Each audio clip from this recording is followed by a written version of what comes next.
लड़ाई लड़ते आए हैं, खुद अभ्यर्थी भी रहे हैं। विजय जी, धन्यवाद हमारे साथ जुड़ने के लिए। मैं आपसे जानना चाहता हूं कि इस पूरे विवाद का अब एक समाधान निकला है, हाईकोर्ट का फैसला आया है, अब आप लोग क्या एक्सपेक्ट करते हैं?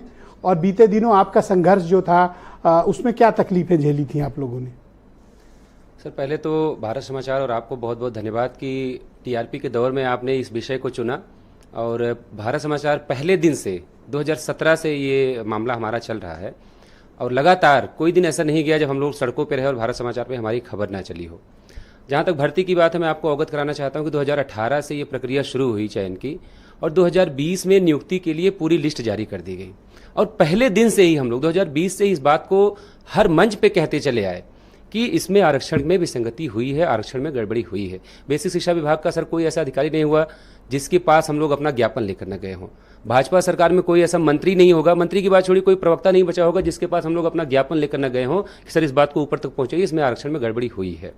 यहां से भी बात नहीं बनी। कैसे गड़बड़ी हुई, थोड़ा दर्शकों को ये भी बताओ। मैंने तो बताया, अब आप थोड़ी और क्लैरिटी दो, गड़बड़ी हुई कैसे? मैं उस पर भी आता हूं सर।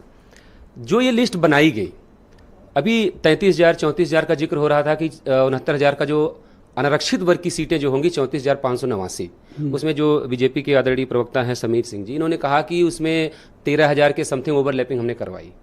सर देखिए, पहले तो हमें एक चीज समझनी पड़ेगी और इस बात को सब जानते हैं, लेकिन पता नहीं क्यों लोग इस बात को बोलना नहीं चाहते कि अनरिजर्व और जनरल में बहुत फर्क है। आप किसी सीटों को, आप जो कहते हैं ना कि जनरल की सीटें हैं, तो पहली बात तो ये समझना चाहिए कि भारत के संविधान में जनरल के लिए कोई सीट आरक्षित नहीं है। जिनको आप जनरल की सीट कहते हैं वो अनारक्षित होती हैं। उसमें किसी भी वर्ग का व्यक्ति हो, अगर उसकी काबिलियत होगी, अगर वो मेरिट में आएगा तो वो वहां पे ओवरलैप करेगा। अगर आपको इससे आपत्ति है, आप संशोधन कर दीजिए, पूर्व बहुमत की सरकार, आप व्यवस्था बदल दीजिए कि नहीं देंगे हम आरक्षण। इसमें कैसे गड़बड़ हुई, ये थोड़ा उसमें गड़बड़ी है सर, मैं उसमें बता रहा हूं आपको। उसमें हुआ ये कि जहां पे हमारी ओवरलैपिंग 19,000 लोगों की होनी चाहिए, जो 13,000 का जिक्र कर रहे हैं सर, वहां ओवरलैपिंग 19,000 लोगों की होनी चाहिए थी। इन्होंने क्या किया, 13,000 लोगों की ओवरलैपिंग करा दी। 6,000 ओवरलैपिंग मतलब कि अनरिजर्व वाली, जी, उनको अनरिजर्व कोटे में शिफ्ट कर दिया। बाकी जो 6,800 लोग थे उनको उनके रिस्पेक्टिव कोटे यानी ओबीसी कोटे में फिक्स कर दिया। ठीक है, 13,000 उधर दिखा दिया, 6,000 इधर जोड़ के 18,598 इधर दिखा दिया। सामान्य आदमियों को जब आप ये आंकड़ा पेश करेंगे तो उसको लगेगा कि यार देखो 13,000 ओवरलैपिंग हो गई, 18,000 कोटे में दे दिया, 31,000 हो गया, तो बवाल किस बात का है?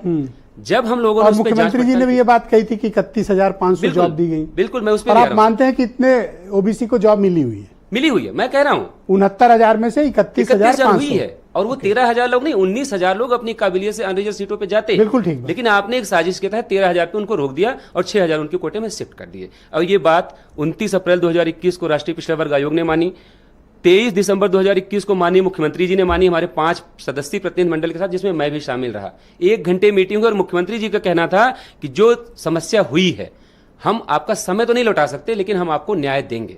बाकायदा सतीश द्विवेदी जो उस समय शिक्षा मंत्री जी थे, उन्होंने प्रेस कॉन्फ्रेंस की, प्रेस नोट जारी हुआ, आपने अभी जिक्र भी किया कि मैं चला सकता हूं, आपके पास है भी, है मेरे पास स्टेटमेंट जी।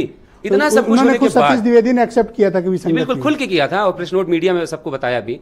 5 जनवरी 2022 को विसंगति मानते हुए जो घोटाला हम लोग कहते थे उसको विसंगति का नाम दिया गया और 6,800 अभ्यर्थियों की सूची भी जारी कर दी गई। करेक्ट, 2022 में। अब तो ये विषय बचता ही नहीं कि घोटाला हुआ कि नहीं हुआ, गड़बड़ी हुई कि नहीं हुई, विसंगति थी कि नहीं थी।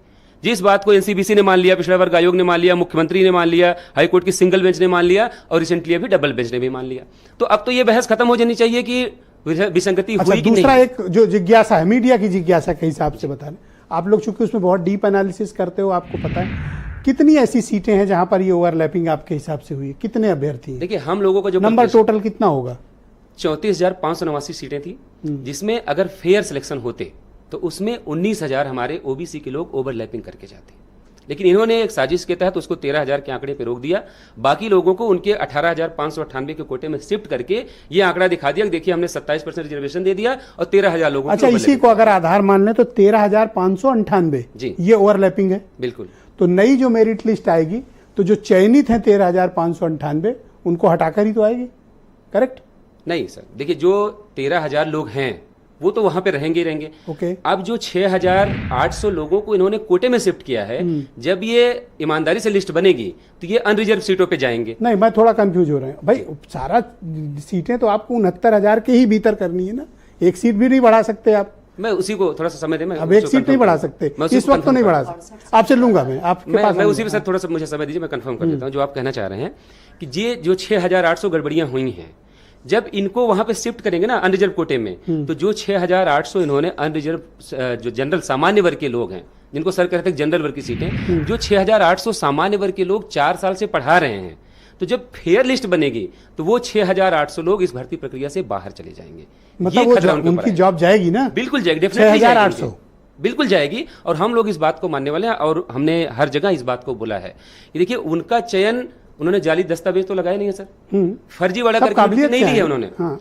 बेसिक शिक्षा विभाग की गलती है, उनकी नौकरी नहीं जानी चाहिए, उनके लिए वैकल्पिक व्यवस्था होनी चाहिए, ये बात हम कह रहे हैं और उस वक्त भी कह रहे हैं जब हमारे 6 साल बेशकीमती बर्बाद कर दिए गए। सर आज रक्षाबंधन पूरा देश मना रहा है और मेरा चौथा रक्षाबंधन है जब मैं अपने घर पे नहीं रह पाया हूं, ये मेरी तकलीफ है।